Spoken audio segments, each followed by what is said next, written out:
Good evening, I'm Apolinario, 30 Dignadise Valencia, and this is Weekend News. In Luzon, Indian national shot while collecting debts in Albay.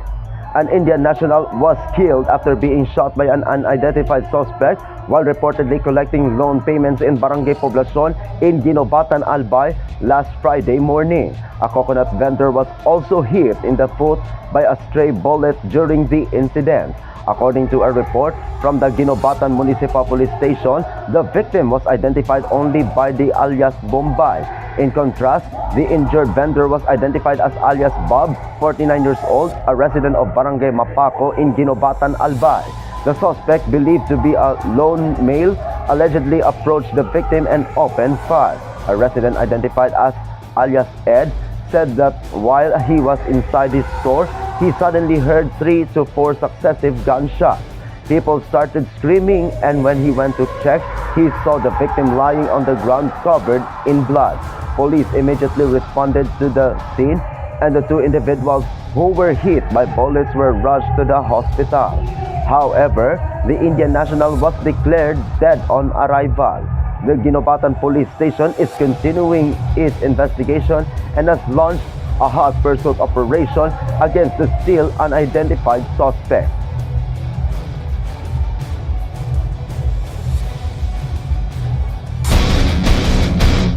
In Visayas, DOST Pag-asa was inaugurated in Iloilo Complex Station in new S-band radar facility. To provide accurate, data-based, and reliable weather forecasts and timely warnings, the Philippine Atmospheric, Geophysical, and Astronomical Services Administration, or Pag-asa, in coordination with the Department of Science and Technology, or DOST, in Western Visayas, inaugurated the state-of-the-art and advanced new S-band radar equipment and the Iloilo Radar Station West VR in Barangay Butatala in Haro, Iloilo City on March 6. The facility serves to enhance the region's meteorological capabilities, disaster risk reduction efforts, and efficient weather services.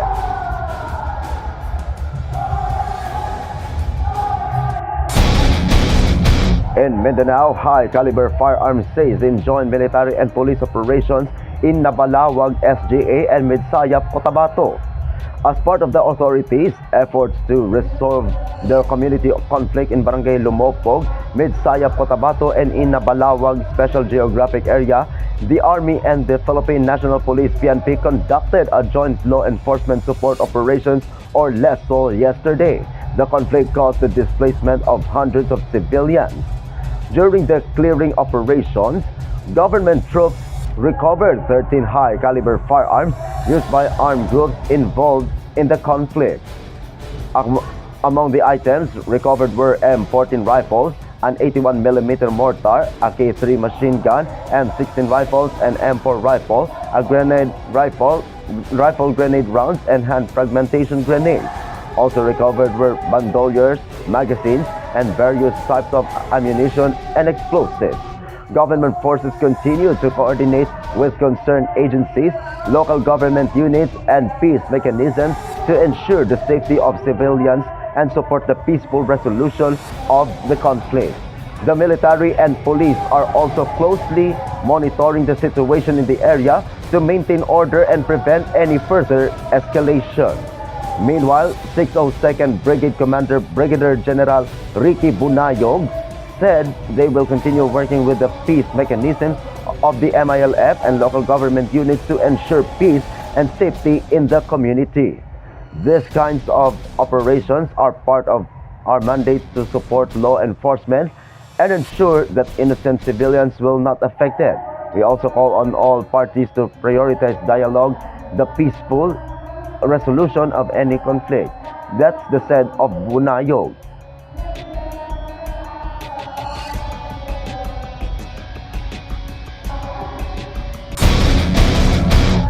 In the world news, pop superstar Britney Spears arrested for alleged drunk driving. Pop superstar Britney Spears was arrested on Wednesday evening, March 4, in Ventura County in California, USA. According to information from the California Highway Patrol, Spears was stopped at around 9:30 p.m. and was formally booked into jail at around 3 o'clock in the morning the following day. California Highway Patrol Public Information Officer Ryan Ayers confirmed that the suspect reasons for the arrest said was driving under the influence, which also led authorities to tow her vehicle. It was learned that this is not the first time Spears has faced legal issues.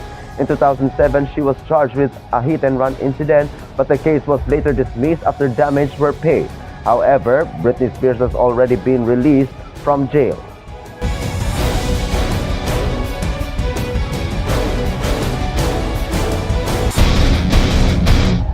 And our health news.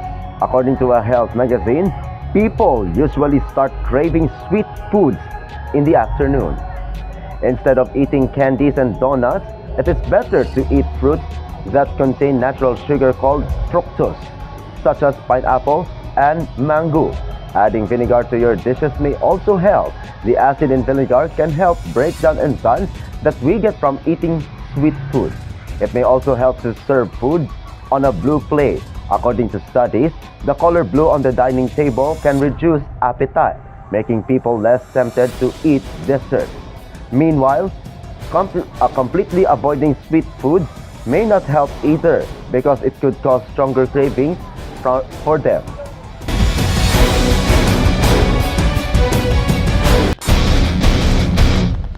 In Luzon, students suffered from food poisoning after feeding program. Several students from Maimpis High School in the city of San Fernando, the province of Pampanga, experienced the stomach pain, dizziness, and vomiting after a feeding program held on Thursday, March 5. Around 22 students were brought to a hospital and given initial medical treatment. Before this, the students reportedly noticed that the fried chicken and rice served on disposable plates had an unusual color and smell. The feeding program was initiated by former Pampanga 2nd District Board member Mylene Pineda Cayabyab. Authorities are currently examining the food served during the program are still awaiting the results of the investigation.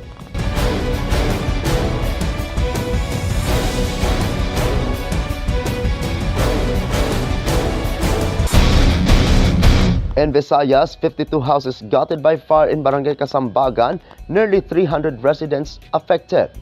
The fire that broke out in the residential area in Sitio Univille in Barangay Kasambagan, the city of Cebu, on Saturday was declared out at 4:31 p.m. according to the Bureau of Fire Protection or BFP.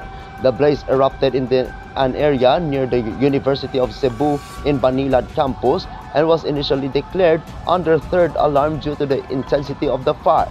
It later escalated to a fourth alarm, prompting fire units from neighboring cities to respond and assist in containing the flames. According to the BFP, 52 houses were destroyed in the incident, affecting nearly 300 residents in the community. Authorities estimated the total damage at around 3.9 million pesos. No fatalities were reported in the incident, but 2 residents were injured during the fire. Authorities added. The Bureau of Fire Protection is still investigating to determine the cause of the fire.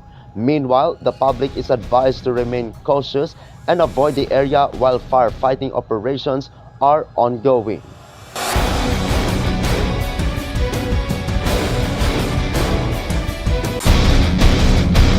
In Mindanao, 17 and 20-year-old dead due to a truck race in the city of Mati.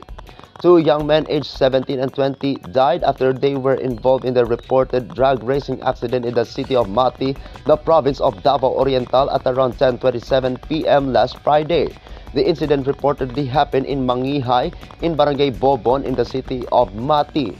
According to information from the Mati City Police Station, the victims were identified as Benji J. Amandoron, 17 years old, a resident of Purok Magsasaka, Sitio Tuwa-Tuwa in Barangay Matya, and John Ray Recombo, 20 years old, a resident of Purok Mangahan in Barangay Bohon, the city of Mati.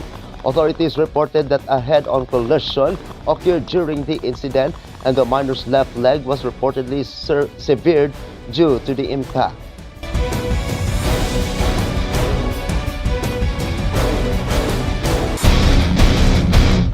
In the world news, Indonesia to ban social media for children aged 16 years old and below Move aims to curb online addiction and cyberbullying. The Ministry of Communications and Digital of Indonesia announced on Friday that it will implement strict restrictions on the use of social media for children under the age of 16 years old and below.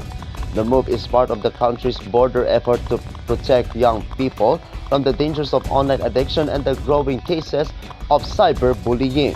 Under the new policy, the government will install online guardrails to ensure the minors are not exposed to harmful content on the internet.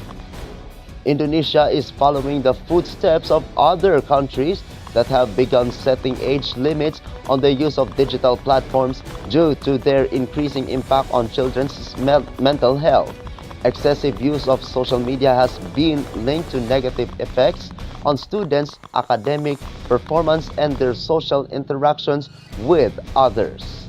Major tech companies are expected to cooperate in implementing stricter age verification systems for users creating new accounts on their applications. At present, Indonesia is preparing the technical details on how the ban will be enforced and what penalties will be imposed on those who violate the rules.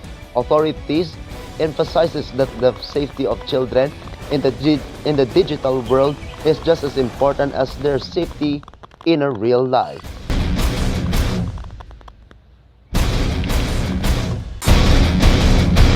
And our health news, the bananas are not only a favorite snack of many people, but also a natural way to help lower blood pressure. According to a new study by scientists in the United States, bananas are rich in potassium, a mineral that helps remove excess sodium from the body. Because of this, they help relax blood vessels and reduce blood pressure. In addition, bananas contain vitamin B6, dietary fiber, and antioxidants that are important for heart health, proper digestion, and overall body wellness. Meanwhile, bananas that are not yet fully ripe contain what is called resistant starch, which serves as a prebiotic or food for beneficial bacteria in the gut. According to experts, eating one banana a day is enough a part of a balanced diet.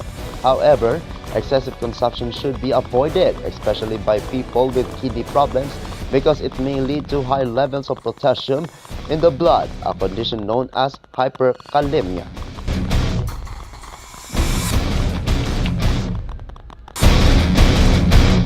And that is weekend news this Sunday, March 8, 2026. I'm Apolinario, 30 Dignati si Valencia, and this is Salakot Online Broadcasting Network. Happy weekend! Good night, kasadya!